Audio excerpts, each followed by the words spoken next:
In the middle of an active war between the United States, Israel, and Iran, with a naval blockage jockeying Iranian ports and the Strait of Hormuz in a state of unprecedented tension, a small Iranian container ship tried to move through waters it had navigated for years. It was boarded, seized, its crew members detained at sea, and now weeks later, these crew members are being flown to Pakistan in what Washington is calling a confidence building measure and what Tehran is watching very careful. This is the story of the MV Touska, and what the ways it was handled tells us about the fragile, dangerous diplomacy playing out beneath the surface of a war that is far from over. On April 19, 2026, U.S. forces boarded and seized the MV Touska, a small container ship off the coast of Iran's Jabahar port in the Gulf of Oman. The stated reason was that the vessel had failed to comply with the U.S. naval blockade against Iranian ports and had attempted to violate it. The MV Touska was not a military vessel. It was a cargo ship, part of the Islamic Republic of Iran shipping lines group known as IRSIL, which has been subject to the U.S. sanctions for years. The ship's presence in those waters at that moment made it a target under the rules of the United States, and unilaterally imposed as part of its military campaign against Iran. 22 crew members were held aboard the seized vessel. 6 others, identified by Iranian state media as family members of some of the crew, were transferred to an undisclosed regional country the previous week. On Sunday, May 3rd, the remaining 22 crew members were flown to Pakistan.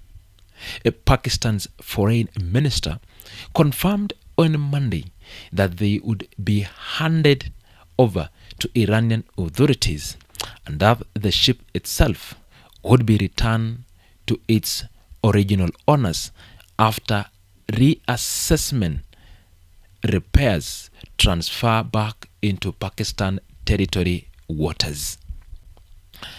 To understand the MV Touska episode, you have to understand the context in which it happened, a context that would have seemed unthinkable just months ago.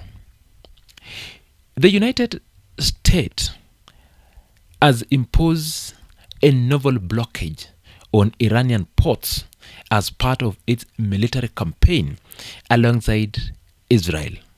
The blockade is designed to strangle Iran's ability to export oil, receive imports, and sustain its economy during war times. It is one of the most aggressive economic warfare tools a nation can deploy short of a direct ground invasion. The Strait of Hormuz, the narrow waterways through which roughly a fifth of the world's oil supply passes, has become the central nervous system of this conflict. Iranian lawmakers have already signaled that the strait will not return to its pre-war state, a statement that carries enormous implications for global energy markets and for every country whose economy depends on oil flowing freely through that checkpoint. Against this backdrop, a sanctioned Iranian shipping line vessel moving through the Gulf of Oman was never going to pass a notice. The seizure of the MV Touska was not an accidental or an overreach.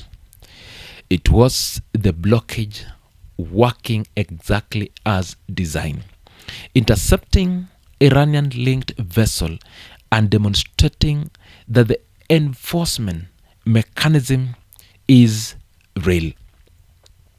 The most revealing element of this story is not the seizure itself, it is who facilitated the crew release and how Pakistan stepped in as an intermediary. The crew was flown to Pakistan soil. The ship will be transferred to Pakistan territory waters. Islamabad coordinated the logistics with both the American and Iranian side simultaneously, a feat of diplomatic navigation that few countries could manage given the current state of Iran-US relationship. Pakistan's foreign minister framed this explicitly as a confident building measure and positioned Islamabad as an active mediator pursuing regional peace and security. That framing is deliberate and significant. Pakistan is telling the world and telling both Washington and Tehran that it sees itself as a bridge between two warring parties, not as partisan in either direction. This is an extraordinary dedication position. Pakistan shares a long border with Iran. It has a deep economic relationship with the United States. It is navigating its own internal pressure, its relationship with China, and its standing in the Muslim world, all of which are affected by how this war plays out. Being seen as a neutral facilitator serves Pakistani interest, but it also carries risk. The moment one side received or perceived Pakistan as tilting towards the other, that neutrality evaporates. Washington described the crew transfer as a confident building measure. That phrase carries weight in the language of diplomacy. It is typically used when two parties who are not directly talking are trying to create conditions for eventual de-escalation